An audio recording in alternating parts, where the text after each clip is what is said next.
नालासोपाऱ्याच्या वाकणपाड्यामध्ये भिंत पडून एका मजुराचा मृत्यू झाल्याची घटना ताजी असताना पोमनमध्ये त्याच घटनेची पुनरावृत्ती झालेली आहे।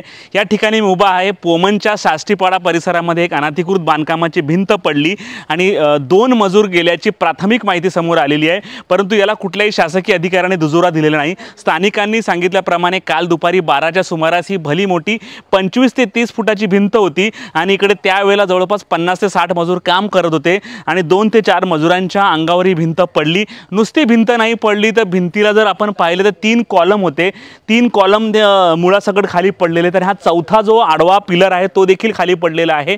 म्हणजे एवढा मोठा आवाज झाला होता की लोकांना वाटलं की भूकंप झालाय, त्यामुळे इकडचे आजूबाजूचे लोक घाबरले होते आणि 12:30च्या सुमारास ही घटना घडल्यामुळे लोक तिथे मोठ्या प्रमाणावर काम करत होती। म्हणजे किती निकृष्ट दर्जाचं हे काम आहे हे आपण यावरून पाहू शकतो की या पिलरच्या आतल्या सळ्या देखील पूर्णपणे वाकल्या आहेत। या संपूर्ण एवढा मोठा मलबा हा जर कोणाच्या अंगावर पडला तर बिचाराचा जीव जाणार आहे, काही वेगळं सांगायला नको।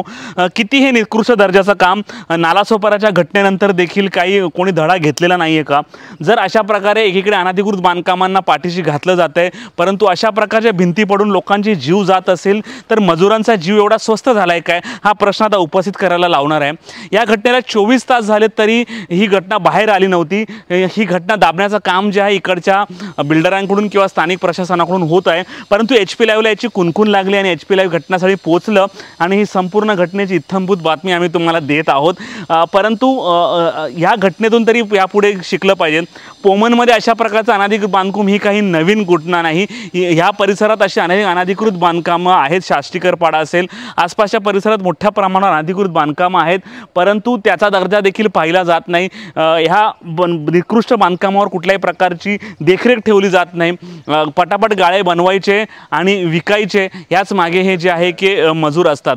वास्तविक पाहता इकडचे स्थानिक प्रशासनाच्याकडे कुठलंच लक्ष नाही। वसई तहसीलदारांच्या अंडर हा परिसर येतो, वसईचे प्रांत अधिकाऱ्यांच्या अंडर हा परिसर येतो। यांना हे माहीत नसावं का या ठिकाणी भिंत पडली आहे, कोणाचा तरी जीव गेला, इकडे अशा प्रकारची कामं सुरू आहेत। त्यामुळे इकडचे तहसीलदार नेमकं करतात काय हा प्रश्न आता उपस्थित झालेला आहे। प्रांत अधिकारी करतात काय हा प्रश्न आता उपस्थित झालेला आहे। मजुरांचा जीव जातो, परंतु इकडे साधं बघण्यासाठी किंवा पाहणी दौरा करण्यासाठी ना आज कुठला राजकीय पक्ष आला, ना कुठलं शासन आलं, ना कुठचं प्रशासन आलं। म्हणजे मजुरांचा जीव किती स्वस्त झाला आहे हे या घटनेवरून समोर आलेलं आहे। HP लाईव्ह साठी हनीफ पटेल सोबत प्रवीण नलावडे, वसई। रूपा, क्या हुआ यहाँ पे? वो दीवार गिरा था ना, तो मजदूर लोग काम कर रहे थे।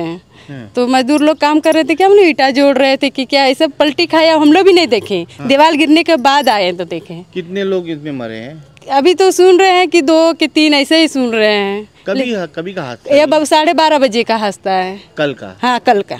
पुलिस आई थी? हाँ, पुलिस आई थी शायद। हाँ, पुलिस आई थी, आए थे 2-4 गांव वाले भी आए थे, मतलब गांव वाले लोग भी आए थे। कहाँ पे रहते हो मजदूर, कुछ पता है? नहीं, पहले इसी गाला जो है ना सामने बना हुआ है, उसी में रहते थे मजदूर लोग। ओके।